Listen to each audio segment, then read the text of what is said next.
بسم الله والحمد لله والصلاة والسلام على رسول الله وعلى آله وصحبه ومن والاه. أما بعد، فيقول المؤلف رحمه الله تعالى: ومنها، أي من الفوائد المستنبطة والمستفادة من سورة يوسف وقصة يوسف عليه الصلاة والسلام، قال أنه ينبغي للعبد أن يلتجئ إلى الله ويحتمي بحماه عند وجود أسباب المعصية ويتبرأ من حوله وقوته، لقول يوسف عليه السلام: وإلا تصرف عني كيدهن أصب إليهن وأكن من الجاهلين.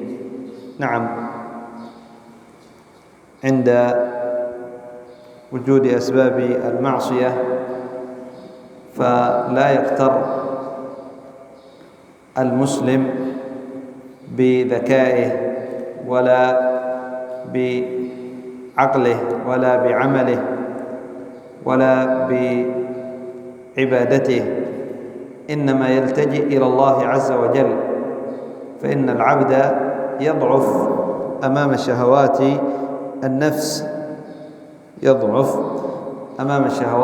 النفس، وتزيين الشيطان لهذه الشهوات ولهذه المعاصي، فلذلك يلتجئ إلى الله عز وجل ويستعين بالله، وهذه عبادة عظيمة قد أمرنا الله عز وجل بأن ندعوه إياها في كل صلاة، بل في كل ركعة: إياك نعبد وإياك نستعين، لا نعبد إلا إياك ولا نستعين إلا بك.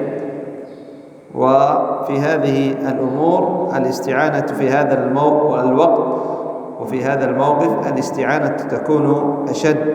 لذلك يوسف وهو نبي من أنبياء الله، ومع ذلك قال نادى ربه: وإلا تصرف عني كيدهن أصب إليهن، أي أذهب إليهن وأستمع لكلامهن بفعل الفاحشة والعياذ بالله وأكن من الجاهلين. استجاب له ربه وصرف عنه كيدهن.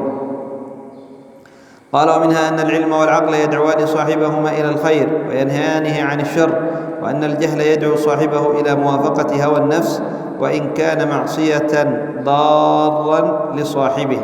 نعم، العلم يحجز صاحبه عن فعل الشر وعن فعل ما يضره، إذا علم أن هذا فيه ضرر فإنه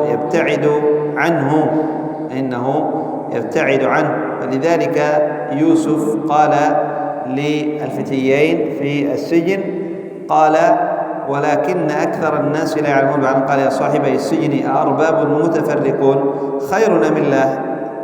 العاقل والعالم يعرف أن إفراد الله عز وجل بالعبادة خير، لأن فيه منفعة في الدنيا والآخرة، نجاة له في الدنيا والآخرة. ولكن عندما لا يعلم لا يميز، فيعبد غير الله ويدعو غير الله. فلذلك قال يوسف عليه الصلاة والسلام: يا صاحبي السجن أأرباب متفرقون خير أم الله؟ جاء لهم بحجة عقلية، أي هناك آلهة متفرقة تعبد هذا وهذا وهذا، أم إله واحد خير؟ ما الذي يقدمه العقل والعلم؟ أن يكون إله واحد، لأن هذا يريد أن يفعل وهذا يريد أن يفعل، هذا يريد له ملك وهذا يريد له ملك إذا كانوا متفرقين. لكن عندما يكون واحد يصير الملك كله بيده، ولا يكون هناك خلل في الخلق. خير أم الله الواحد القهار؟ إن هي إلا أسماء ما تعبدون إلا أنتم وآباؤكم، إلى أن قال: ولكن أكثر الناس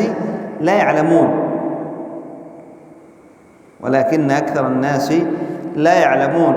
فالعلم والعقل يدعوان صاحبهما إلى كل فضيلة وإلى كل خير وينهانه عن كل رذيلة وعن كل شر.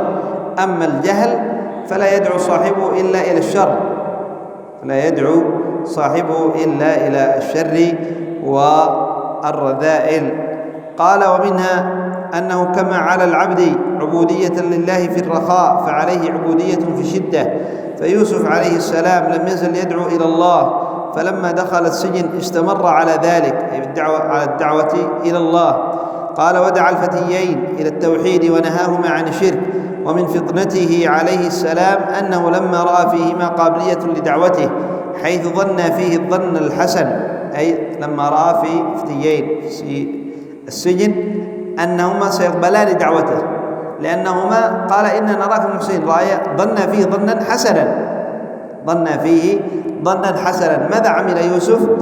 قال: وقال له: إنا نراك من المحسنين، وأتياه لأن يعبر لهما رؤياهما، فرآهما متشوقين لتعبيرها عنده، رأى ذلك فرصة فانتهزها. ما هي الفرصة؟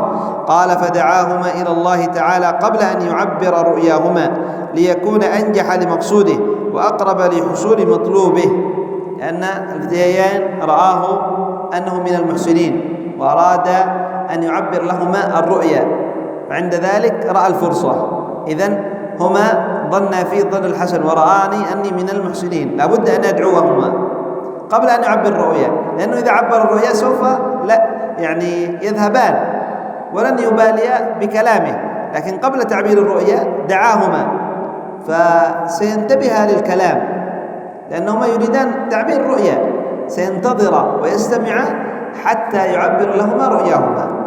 قال: فدعاهما إلى الله تعالى قبل أن يعبر رؤياهما، ليكون أنجح لمقصوده وأقرب لحصول مطلوبه.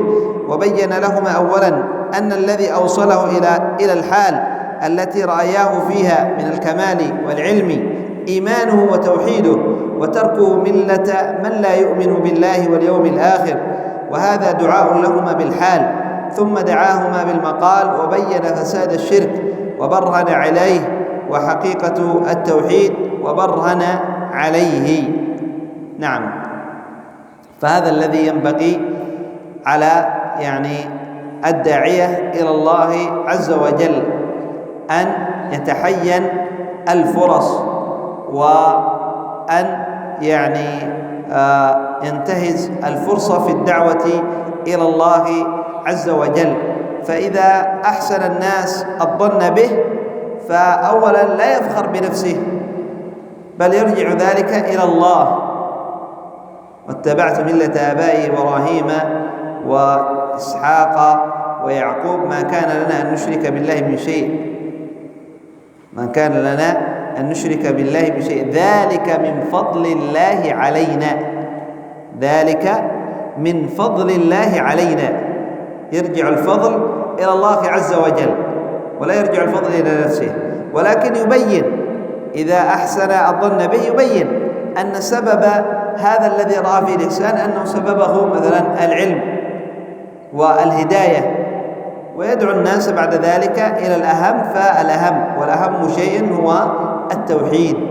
قال: ومنها أنه يبدأ بالأهم فالأهم، وأنه إذا سئل المفتي وكان السائل حاجته من غير سؤاله أشد، أنه ينبغي له أن يعلمه ما يحتاج إليه قبل أن يجيب سؤاله، أي عن سؤاله، فإن هذا علامة على نصح المعلم وفطنته وحسن إرشاده وتعليمه. فإن يوسف لما سأله الفتيان عن الرؤيا قدم لهما قبل تعبيرها دعوتهما إلى الله وحده لا شريك له. نكتفي بهذا القدر إلى هنا، وسبحانك اللهم وبحمدك، أشهد أن لا إله إلا أنت، أستغفرك وأتوب إليك.